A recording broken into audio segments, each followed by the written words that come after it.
Just when you thought Nvidia's RTX lineup couldn't get any more confusing, along comes the RTX 4070 to add yet another option for gamers to look at when jumping into the 40 series range. Despite a lot of negative attention online, I actually thought the RTX 4070 Ti was an incredible card with some fantastic value for money, so personally I don't see there being a need for a 4070 without the Ti boost. But hey, Nvidia wants more options and now we have them. But just how amazing is this RTX 4070 GPU? Considering I have reviewed every desktop RTX 40 series GPU on the market, all from Gigabyte, thank you very much, I was able to put this new card to the test and compare its performance to its counterparts. Most importantly, I put this card side by side against the RTX 4070 Ti because that's its closest competition. Should you spend more money to get the slight performance boost? We'll have to get to that in a bit.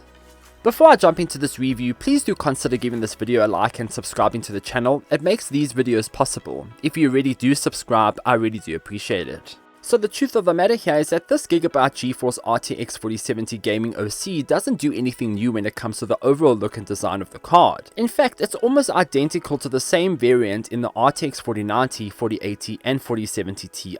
Sure, there might be a few heatsink fins added across the range with a tiny bump in weight and size, but these cards all look the same. I can't fault Gigabyte for this though. The range is concurrent and looks pretty sleek. It doesn't really try anything new, and you know what you're getting from Gigabyte when you buy one of these cards. The Gigabyte RTX 4070 Gaming OC is a large GPU, but it's definitely the smallest in the range. It is 300mm long, 130mm high, and 57.6mm thick. It packs one HDMI 2.1 port and 3 DisplayPort 1.4s. It requires a 700 watt power supply to function correctly. Speaking of power, it does require Nvidia's 12VH PWR adapter, and unless you have a new power supply with a new PCIe 4 pin, the adapter will split the 16 pins into an 8-pin converter for the card. I had the Gigabyte UD1000GM power supply, which has this cable built into the actual power supply itself. You can watch my full video on this power supply on my channel. I'll also leave a link in the description down below.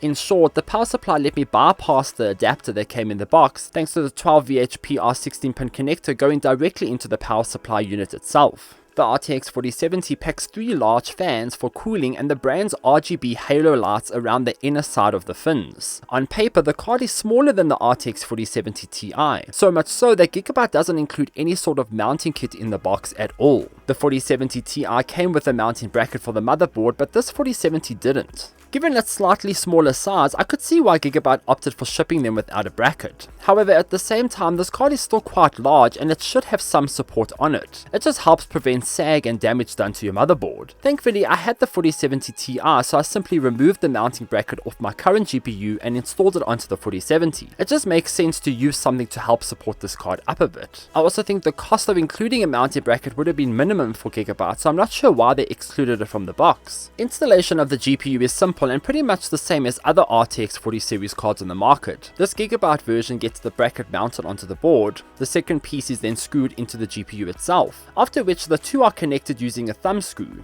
Apart from that, setting up the GPU was just about plugging in the power, installing drivers, and I was ready to go.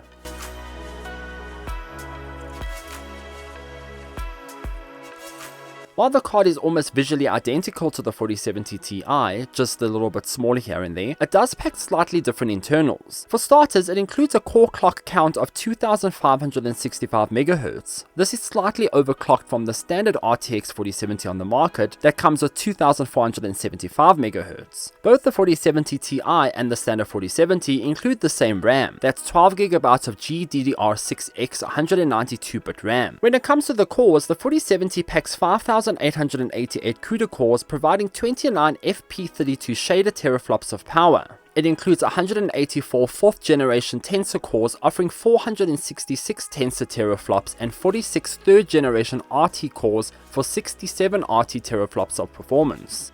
This is in comparison to the 4070 Ti with 7680 CUDA cores, 240 4th generation tensor cores offering 641 tensor teraflops and 63rd generation RT cores for 93 RT teraflops of performance. So putting the numbers together, these cards are slightly different. However, comparing the 4070 to any 30 series GPU is where the massive jump is seen. Nvidia says that in most cases, the RTX 4070 offers up to 2.7 times the performance compared to the 2070 Super, and 1.9 times the performance compared to the 3070 Ti. This equals to over 100 frames per second gaming at 1440p, even without DLSS 3 boosting performance. Of course, DLSS 3 is its own ballgame, and if you have watched any of my previous videos on the 40 series GPUs, you'll know I'll test out quite a lot of games with and without their feature enabled. It does offer some great performance jumps across supported games. The nice thing about most 40 series GPUs is that even if you don't use DLSS 3, these cards offer some hefty performance to deliver some great games regardless. So with that in mind, I ran a load of tests to see just how well the RTX 4070 performed. I also ran these tests again on my current RTX 4070 Ti, so you could see the difference between these cards.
You can see from the test that the Gigabyte RTX 4070 Gaming OC is definitely the weaker of the two compared to the RTX 4070 Ti.